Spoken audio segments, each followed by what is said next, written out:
Di awal hendak saya ingatkan bahwasanya Bapak Utsman Nawawi bin Minah Nawawi, setahu saya sakit sebelumnya, dan Ibunda Hajah Maliah sempat mengingatkan kepada saya, bercerita minta didoakan. Ternyata sakit beliau ini merupakan sakit yang terakhir. Barang siapa yang sakit dan sakitnya tidak sembuh hingga ajal menjemputnya, bahasa halusnya sembuhnya sakit itu dengan kematian, maka ditetapkan ia wafat meninggal dunia tanpa dosa sama sekali. Allahumma amin. Silakan dihitung Bapak Ibu, itulah mengapa orang muslim itu jarang yang nggak sakit itu. Apalagi yang sudah pensiun, Pak. Ini banyak betul pensiunan ini ya. Pasti dikasih sakit. Walaupun kita tuh sebetulnya nggak mau sakit, karena nggak mau merepotkan kan. Kita pengennya itu nggak mau merepotkan anak cucu lah.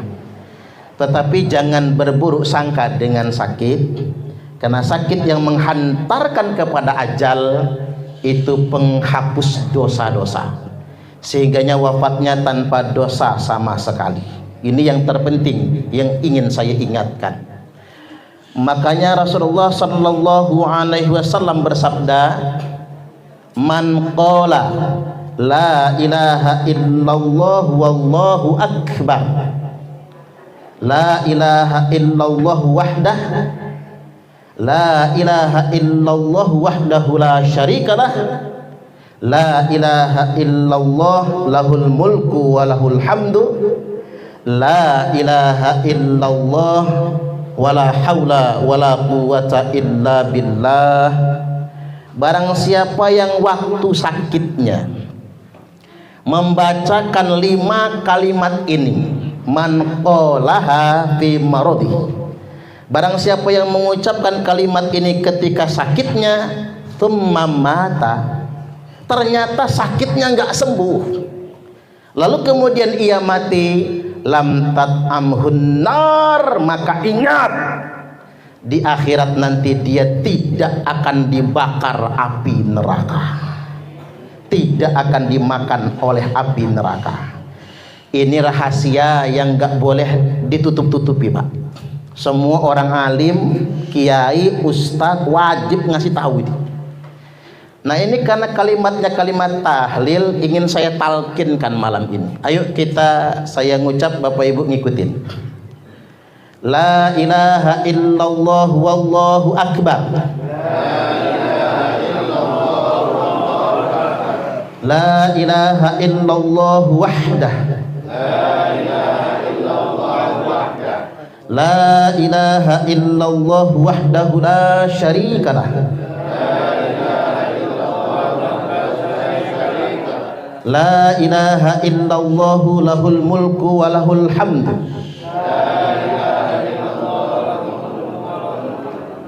La ilaha illallah wa la haula wa la quwwata illa billah.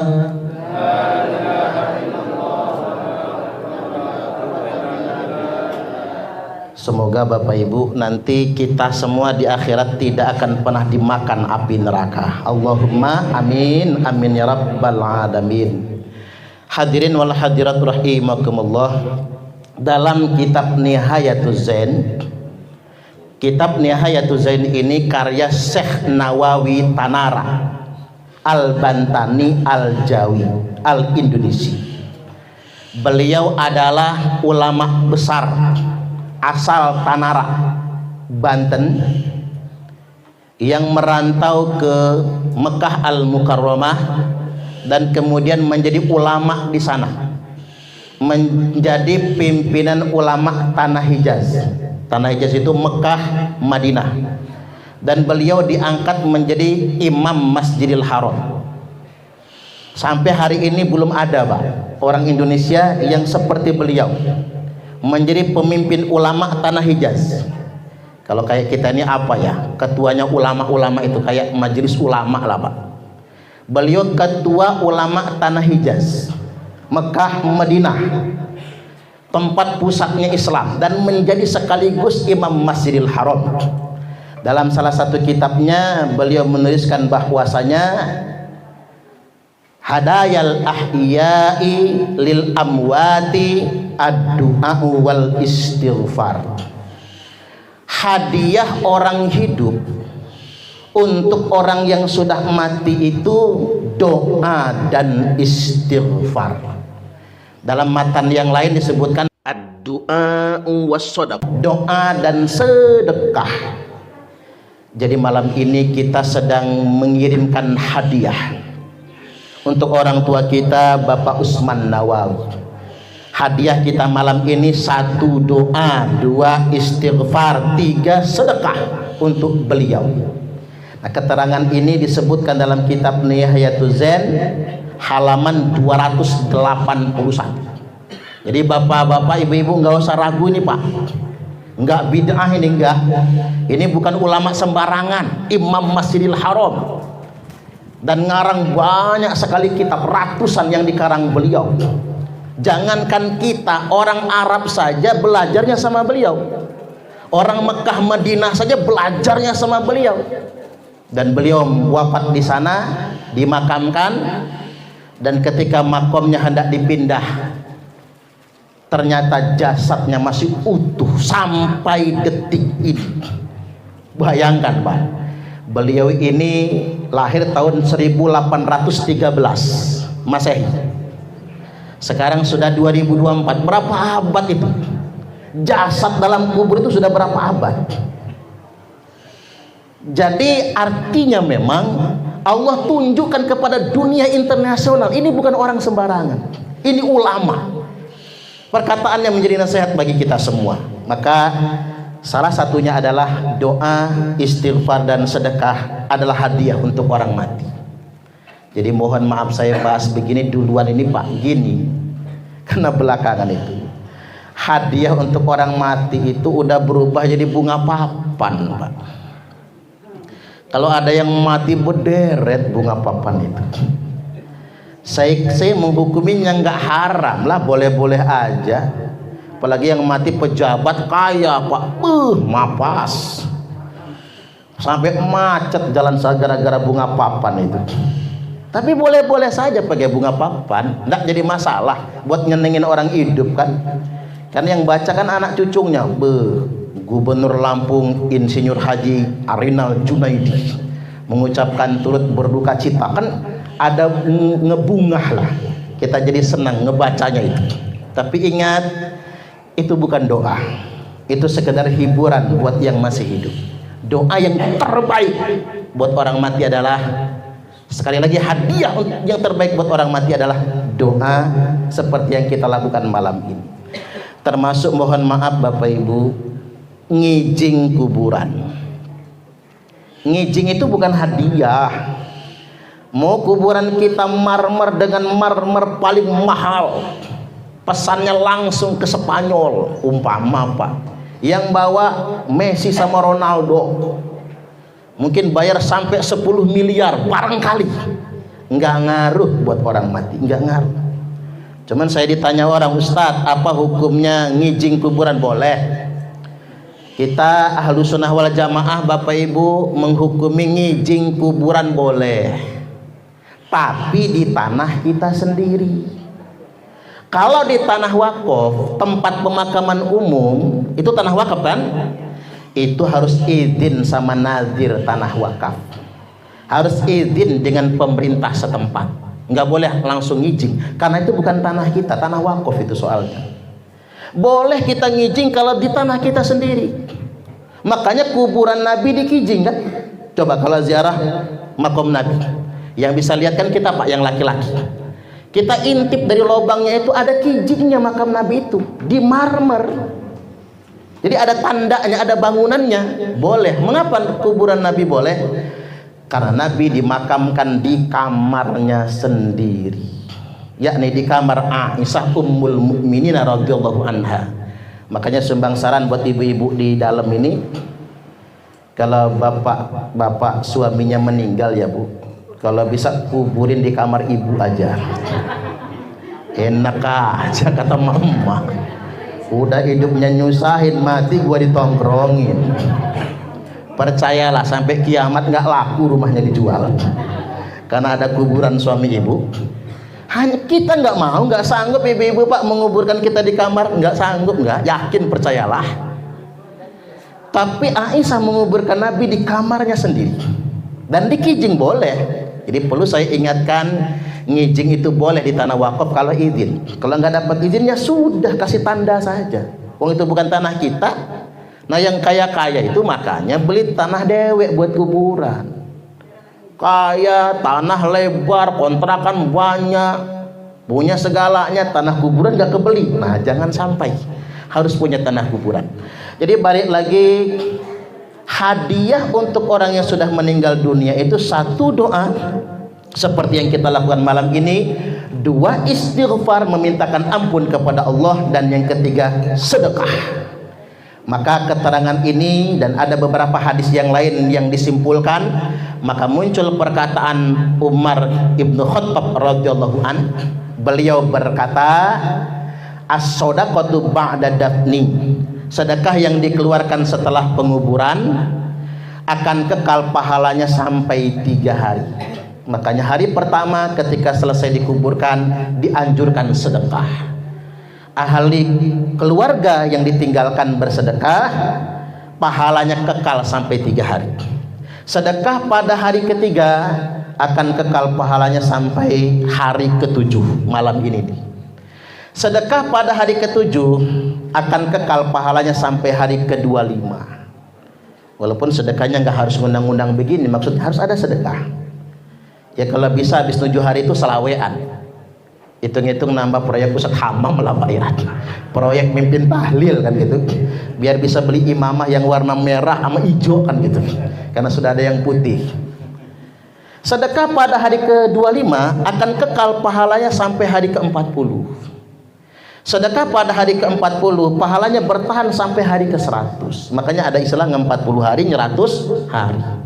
Sedekah pada hari ke-100 akan kekal pahalanya pada 1 tahun hingga 1 tahun. Sedekah pada 1 tahun akan kekal pahalanya sampai 1000 hari. 2 tahun lebih, 3 tahun kurang. Hitung aja 1000 harinya. Dan selanjutnya tinggal ngehol saja. Ini perkataan Umar bin Khattab. Dinukil oleh Al-Imam Jalaluddin As-Suyuti. Ini ulama besar ini Pak. Al-Imam Jalaluddin As-Suyuti dalam kitab Al-Hawilil Fatawi di juz yang kedua halaman 198. Jadi tradisi 100 hari ngehol itu bukan tradisi Indonesia. Memang ada keterangannya sedemikian rupa. Nah tinggal yang dikasih catatan itu kita mampu atau tidak. Kalau nggak mampu ya semampunya saja. Makanya kan ada keterangan begini. Aisyah ummul mukminin radhiyallahu anha berkata, anna rajulan atan nabiyya sallallahu alaihi wasallam. Ada seorang laki-laki mendatangi Nabi. Kemudian dia berkata, ya Rasulullah, inna ummi matat.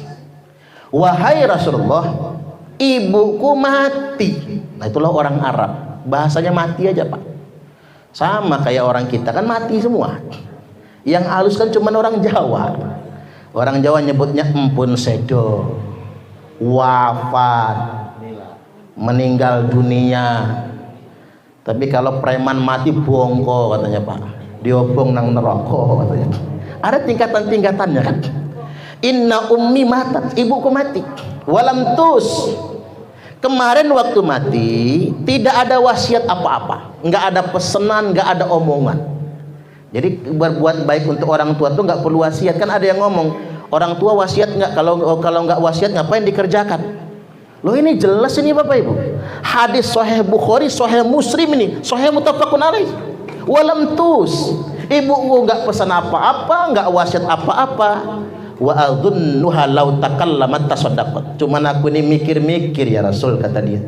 Andaikan umat itu masih bisa ngomong, mungkin umat pengen betul sedekah. Betul Bapak Ibu. Kalau umat masih bisa ngomong di dalam kubur Pak, apalagi masih bisa WA-an, japri dia. Tiba-tiba nongol di grup keluarga, tolong sedekah atas nama gua katanya. Seandainya masih bisa ngomong, dia ingin sekali sedekah. Maka bertanyalah sahabat ini, apa yang fa'uha in tasaddaqtu anha. Apakah ya Rasul, kalau aku anaknya yang inisiatif dewe sedekah atas nama ibuku, apakah manfaatnya nyampai ke ummah itu?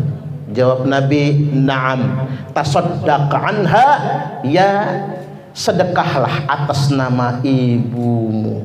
Terima kasih nian Bapak Ibu. Umak mbak itu Tombai, Akas, apalagi namanya Mbah Putri, Mbah Kakung, Nyai, Yai yang sudah wafat meninggal dunia itu senang betul ya Pak. Terima kasih. Makanya terasa damai di hati kita. Dia damai gara-gara apa? Sedekah anak cucunya. Maka kata Nabi, walaupun dia nggak minta, walaupun dia nggak wasiat, walaupun dia nggak pesan, sedekahlah atas nama ibu. Kadang anak-anak ini boro-boro mau sedekah nama orang tua, rebutan warisan. Awas ya, itu yang suka rebut-rebutan warisan itu sampai bekapaan Bapak Ibu. Gara-gara warisan itu nggak berkah, nggak, percayalah. Apa ada orang kaya gara-gara warisan kalau nggak berkah? Kejual semua habis Bapak Ibu.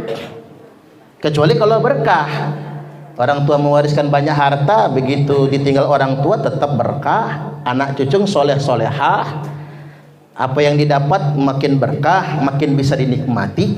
Jadi balik lagi, sedekah. Nah yang nanya sama Nabi ini siapa? Sa'ad namanya. Ayo sedekati afdol. Kalau cak itu ya Rasul, aku nak sedekah. Apa kira-kira ya Rasul? Sedekah yang utama itu sekarang. Sakyul ma, kata Nabi, bagikan air minum. Nah ini buktinya Pak. Ada tripanca di sana. Ini jadi kayak promosi tripanca kita ya. Ada tripanca ini. Sedekahlah, bagikan air minum. Ya kalau cuma tripanca sanggup, lebih dari itu apa ya? Silahkan lebih dari itu semampu kita. Ini ada salak, ada jeruk, silakan Pak. Enggak tahu ada besek apa enggak malam ini ya. Wallahu a'lam bishawab itu mah. Saya belum melihat tumpukannya soalnya ya. Kalau enggak ada ya jangan kecewa, ge. Kalau ada alhamdulillah. Karena memang sedekah itu berdasarkan kelonggaran dari keluarga yang ditinggalkan tersebut. Kalau mampu enggak masalah. Saya ceramah di padang cermin Bapak Ibu. Begitu ceramah di padang cermin, bubar ceramah Pak, bubar takziah, ada sekitar 10 warga balik lagi ke tempat takziah, mulangin besek. Saya pikir ini orang apa mulangin besek? Jangan-jangan dia berpendapat besek itu haram. Maka dia pulangkan. Ditanya sama keluarga ahli musibah, ngapa dipulangin? Enggak, mohon maaf, pas kami buka kayaknya ketuker sama punya kiainya ini. Kata warga. Loh kok bisa dikatakan ketuker? Ternyata isi beseknya ayam 1 ekor. Kita mah paling gede ayam 1 belah 4. Dia mah enggak 1 ekor isi besek.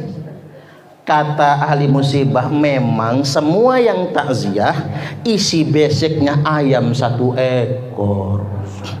Itu yang dia takut ketukar sama bagian saya itu. Saya langsung ngebatin Pak. Waktu Peri masukin besek ke dalam mobil saya, itu ada 10 besek, 10 ekor ini. Oi, kalau dipotong 12, potong 16, alangkah banyaknya itu Pak. Bisa hajatan kita.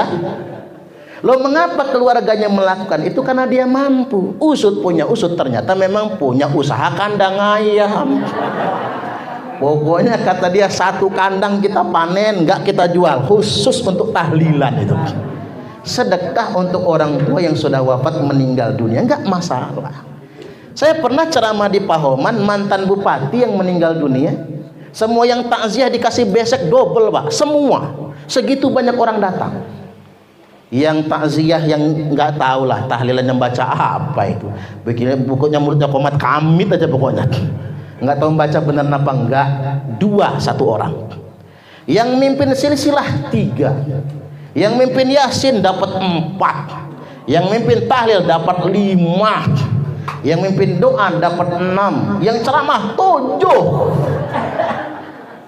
Semua yang datang dikasih sarung bapak-bapaknya sama sajadah. Bapak-bapaknya sarung sama sajadah, ibu-ibu telekung sama kerudung, dikasihnya itu.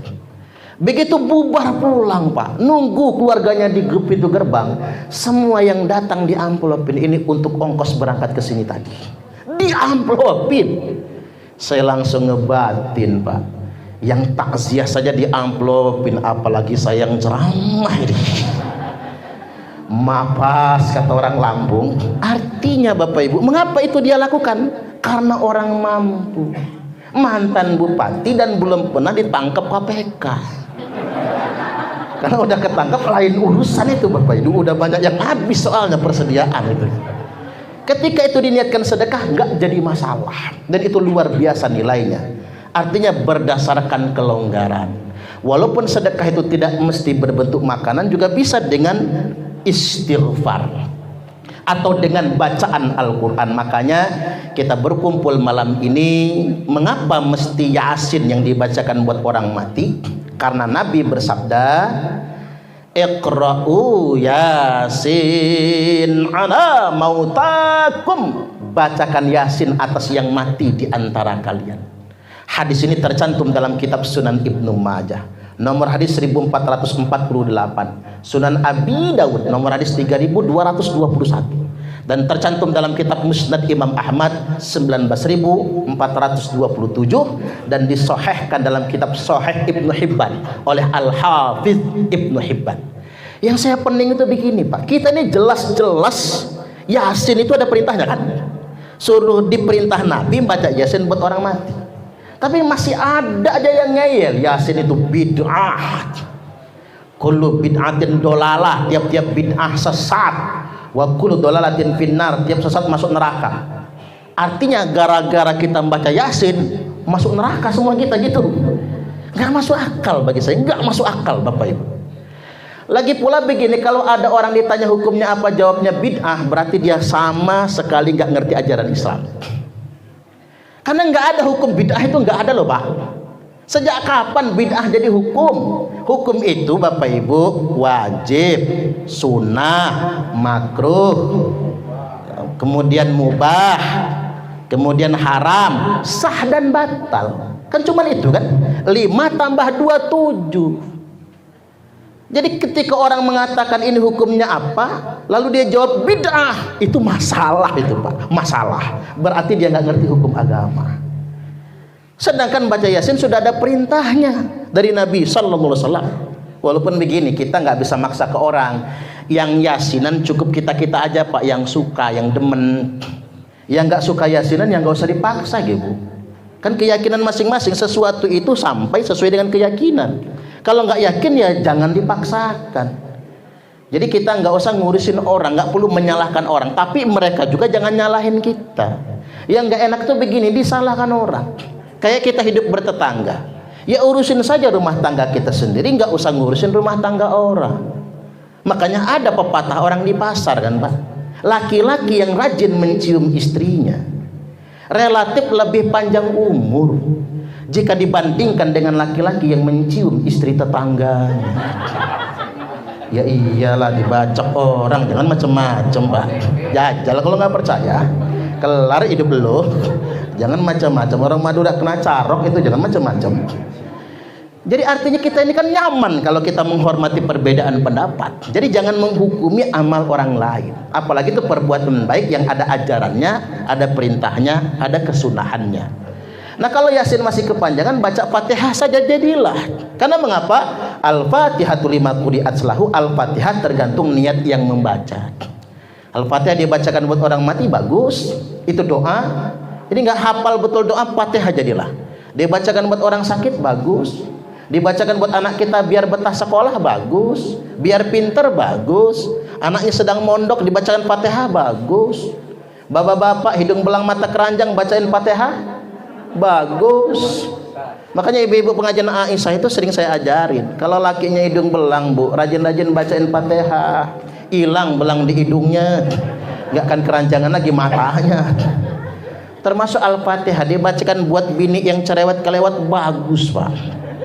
Makanya kalau bini ngomel aja kerjaannya deketin jidatnya itu Al-Fatihah, langsung mingkem mulutnya. Kalau nggak mulutnya yang mingkem, kita digebuk pakai sapu sama dia. Oke, dikit lagi ya Pak, dikit lagi. Nah, di balik wafatnya orang tua kita Ayahanda Utsman Nawawi bin Minah Nawawi ini, ada peringatan bagi kita yang masih hidup.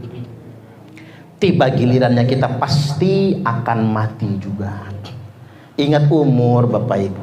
Hidup ini adalah kelipatan 7. Saya ini umur udah 42 Pak. Angka 42 itu kelipatan 7 sudah masuknya. Kan kalau kata Mbah Maimun kelipatan 7, 0 sampai 7 tahun usia anak-anak. Maka anak umur di bawah di 7 tahun tuh nggak usah dipaksa bisa pintar baca, nggak usah. Biarin aja, wong pinter dewek kok nantinya. Ini mah dipaksa-paksa sampai gurunya nggak dinaikin kelasnya gimana? Kalau dia ngerti ilmu nggak mungkin itu. Karena ngapa? Memang belum waktunya di Jepang. 10 tahun Pak baru diajarin baca. Jepang kurang pintar apa orang Jepang? Orang nomor 1 otaknya. Indonesia tuh tingkat orang terpintar di dunia itu Pak, ranking 1 itu kalau nggak salah Korea. Terus Jepang. 10 negara terpintar di dunia itu nggak ada negara Eropa. Indonesia peringkat ke 151, alias goblok orang Indonesia ini. Ini kita harus nyadar, jangan ego terus kita, harus biar nyadar orang-orang Indonesia ini. Jadi balik lagi Bapak Ibu, 0 sampai 7 tahun. 7 sampai 14 usia menghafal paling bagus. Makanya ada 2 santri di pondok kita itu anak yatim lagi ya, umur 6 tahun belum nyampe 7 tahun. Saya sampai nangis Bapak Ibu, sampai nangis tuh begini. Ini anak yatim, begitu saya gendong itu tulangnya kerasa bener Pak.